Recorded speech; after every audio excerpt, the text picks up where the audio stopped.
नमस्कार.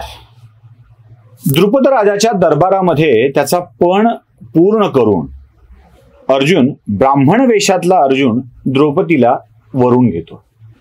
द्रौपदी देखील अर्जुनाचा स्वीकार करते आणि ती येते अर्जुनाच्या सोबत पांडवांच्या घरी. घर काय, कुठेतरी रानावनात फिरणारे, कारण लाक्षागृहातून बाहेर पडल्यापासून अजून हस्तिनापूरला जाणं राहिलंच आहे.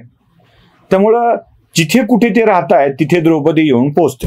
आता द्रौपदीच्या सोबत अर्जुनाचाही प्रवेश होतोय, म्हणजे इथून महाभारताच्या कथेमध्ये अर्जुनाचा प्रवेश झालाय हे आपल्याला बघायचं आहे. माफ करा, कृष्णाचा प्रवेश झालाय.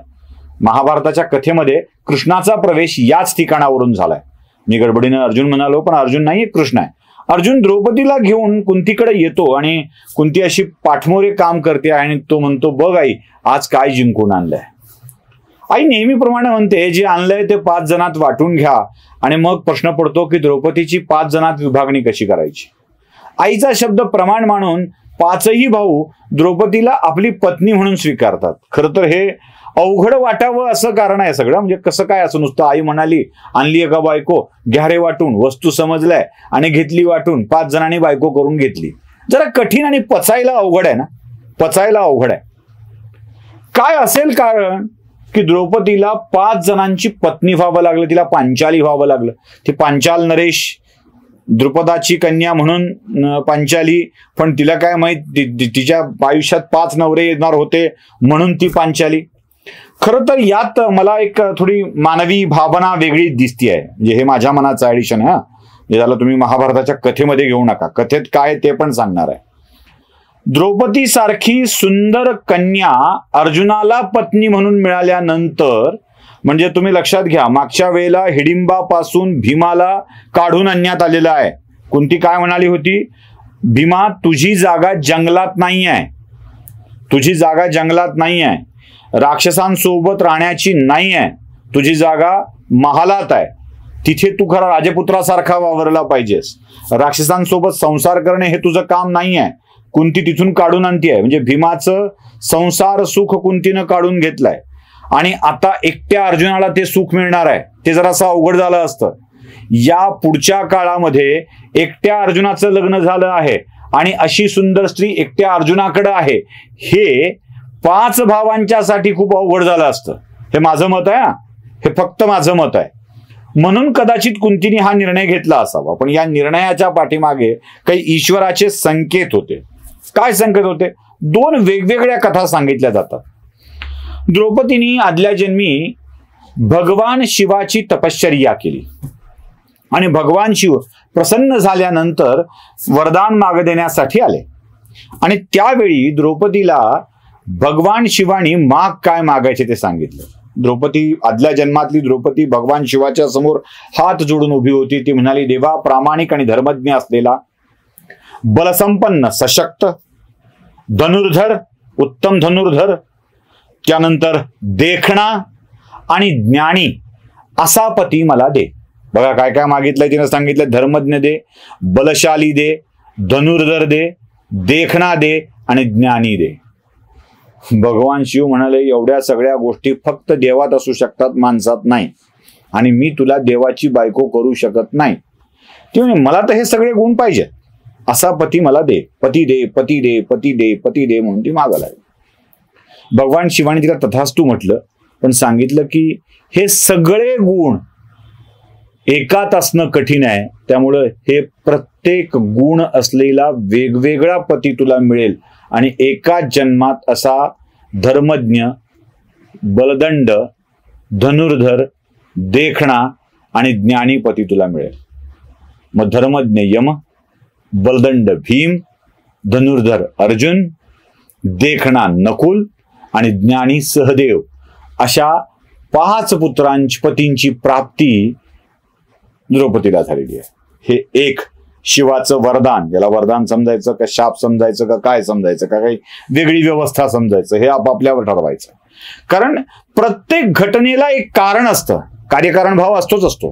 प्रत्येक घटनेला एक कारण असतं आणि त्याच कारणातून 5 पती द्रौपदीला मिळालेले आहेत. याच्यामध्ये आणखी एक कथा आहे, पुन्हा जरा मागे जावं लागेल आपल्याला. या कथेत असंच आहे महाभारताच्या, पुढे जा मागे या, पुढे जा मागे या, असंच करावं लागतं.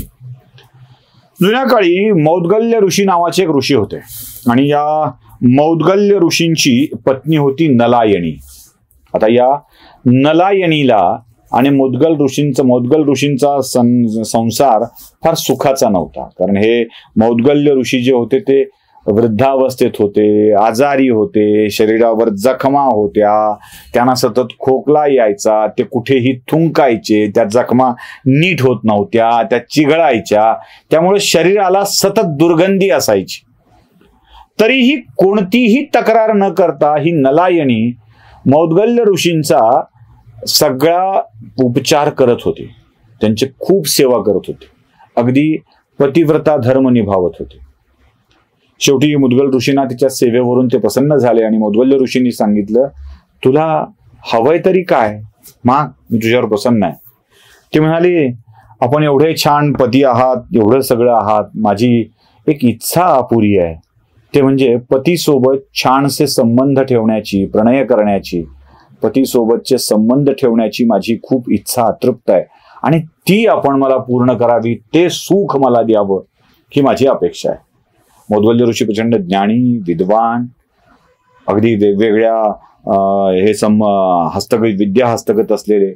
मग आपल्या मायावी विद्येचा वापर करून मौद्गल्य ऋषींनी वेगवेगळी रूप धारण करायला सुरुवात केली, वेगवेगळी रूप, आणि त्या रूपासोबत ते नलायनी सोबत रत होऊ लागले.